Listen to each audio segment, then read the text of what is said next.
Hello, and welcome to Piano Player Pro, your favourite classical tunes arranged for piano. Today, we're going to be playing In the Hall of the Mountain King by Grieg. This piece was originally written as incidental or background music to Ibsen's play Peer Gynt. Based on a Norwegian folktale, Peer Gynt tells the story of the hero's downfall and then his subsequent redemption. If you haven't already, then follow the link below and head over to the website pianoplayerpro.com, where you can find the sheet music, which is free to download. And while you're there, make sure you check out what other pieces you can learn. I'm regularly adding new pieces and content, so if you find this video helpful, then please hit the subscribe button below. In total, there are 4 piano arrangements of In the Hall of the Mountain King for you to choose from, starting with level 1 and getting progressively more difficult all the way up to level 4. This video is for the level 4 version, but feel free to take a look at the others. So we're going to get going then and play the whole piece through from beginning to end before going back and looking at it one section at a time. Before I start, just notice that the A section you play through twice, and then the B section you also repeat, and then the C section and the D section you just play once each. So it goes A, B, B, C, then D. Okay, here we go.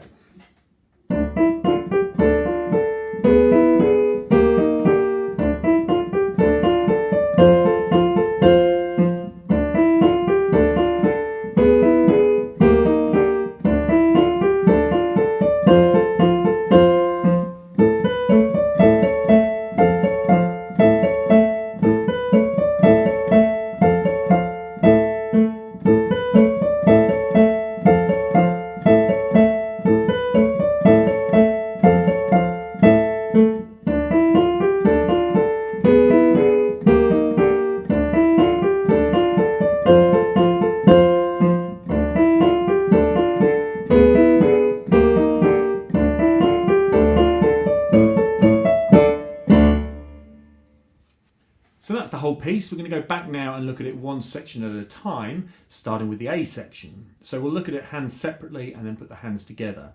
So the A section, you've actually got, in the right hand, you've got 2 parts going on at once, which is a pattern that repeats actually through all the sections. So you've got the lower part, which are these minims, which you're going to play with your thumb. So you're going to try and bring that out as what's called a counter melody, a kind of melody or a tune that goes against the main tune.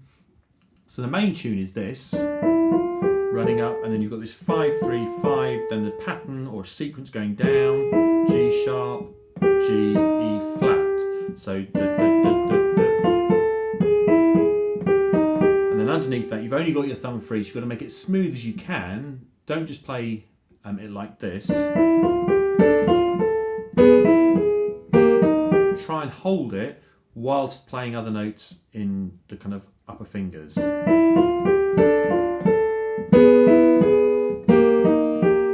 that kind of creates a nice effect. So practice that, it's a little bit fiddly. Then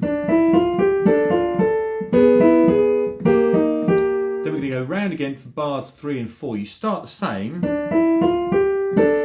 then you're going to go higher. Now this depends how much you can stretch with your hand. I can easily stretch an octave. If you can't stretch an octave, you might have to adapt this, but the idea is you hold that low D with your thumb while stretching up to high D with your little finger. So that's depending on how far you can stretch. And then you bring your thumb up to the F. Okay, so you here are playing the F both as part of the tune and as part of the underneath part. So bars 3 and 4 again, stretching up, and it looks like that. Okay, so let's try this all the way through.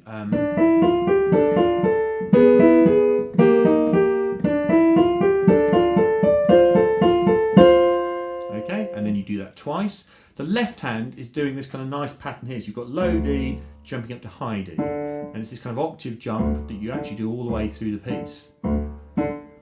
So it's that pattern, you do it for 3 bars, so 1, 2, 3, 4, 1, 2, 3, 4, 1, 2, 3, 4, and then the 4th bar you've got to move up to F, so you move the little finger and the thumb together, think of them as a unit, and then play that bar before moving back again for the repeat. So rather than trying to move that finger and then move that finger, try and move it as a unit, and that makes it a little bit simpler. So putting it together, we'll do it slowly first. And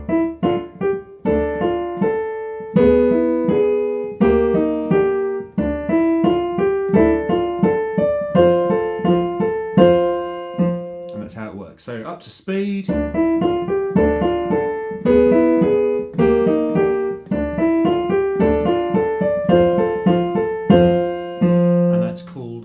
That's kind of, we'll call that the repeat. So that's the A section done twice. Then you move on to the B section. So the B section, the right hand has just finished here. You're going to move your thumb up further so it's on the A. You do the same kind of pattern going up. Notice you've got the C sharp there. You've got to do a bit of fiddling around with the fingers to make them work here. So what I've suggested you do, I'm just going to show you the upper tune. Rather than going like you did before, 5, 3, 5, you're going to go 5, 2, 4, which gives you your little finger free to play the F, then back again. So watch that again slowly. 5, 2, 4. Again, at the same time as doing that, you're holding the A's with the thumb. 5, 2, 4, 5, 2, 5, 4, 2, 4. Okay, and then bars 7 and 8 are just a repeat of that. Except when you get to the end, instead of playing this again, you just hold the E for a minim. 1, 2. Okay, so bar 7, bar 8, hold for a minim. And the left hand is going all the way through. Again, it's doing this rocking octave motion, but now we're on A. So we've done D, we've done F, we're now up a little bit higher on A, dropping down to F, and then back up again. So again, you need to practice that. Try moving it as a unit. Okay, and then you repeat that exactly. So the right hand repeats with an alteration, the left hand repeats exactly. So together it's this. With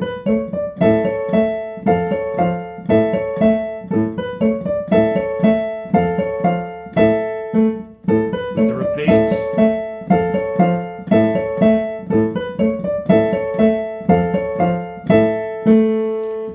B section done. Then you go back to the C section, and I say back to because actually the C section is exactly the same as the A section. So you've done that already.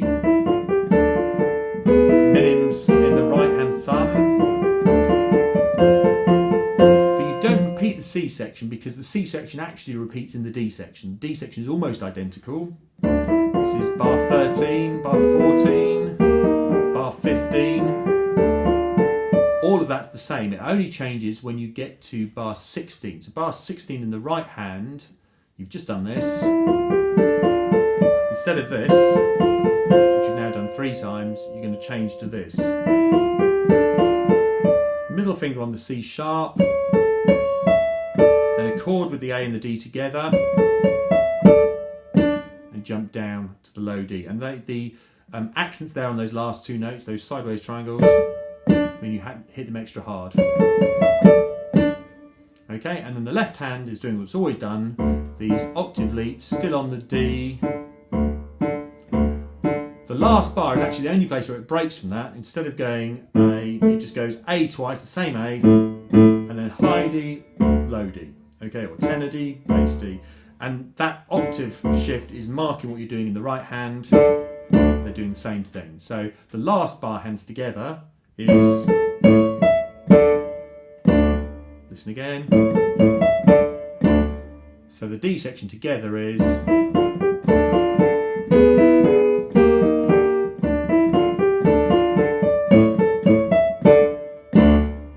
and that's the whole piece.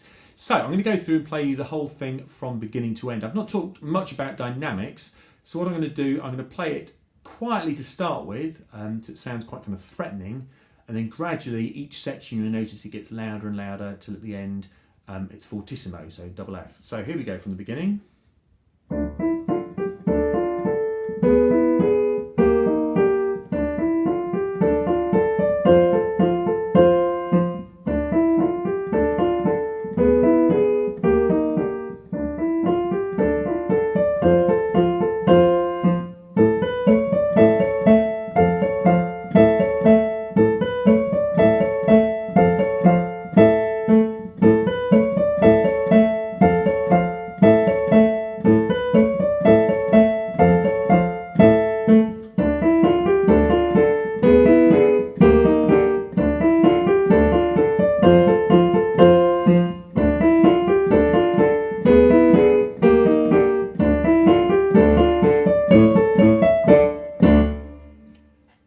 whole piece through A to D. I'm going to play it once more for you. If you listen to the original, you'll notice it's obviously played for full orchestra. And what happens is it starts very slowly, very low down on the lower instruments, not low down on the keyboard, on the lower instruments, so bassoons and instruments like that, bassoons and double basses. And then as the piece moves through, it gets quicker and quicker, and it gets louder and louder, and it moves higher and higher up the orchestra. So it finishes with high violins and flutes and piccolos playing the tune. So what I'm going to do, I'm going to play the whole tune up an octave in the right hand and low down in the left hand. So I'm going to keep the left hand where it was, but go higher here, which means I'm going to run off the end of your screen for some of the piece. So we'll see how this goes. I'm going to try and get faster and faster as well. The key to playing fast is to start slowly. Practice it slowly. Make sure you've got all the keys and all the fingers and all the finger switches and all those things really clear, and then it's not too difficult to gradually, incrementally speed it up. But if you try and play it too quick, too soon, the chances are you're just going to get kind of confused about where the fingers are going to go, and you're going to trip over yourself. So let's have a go at the whole piece. In the Hall of the Mountain King. Here we go.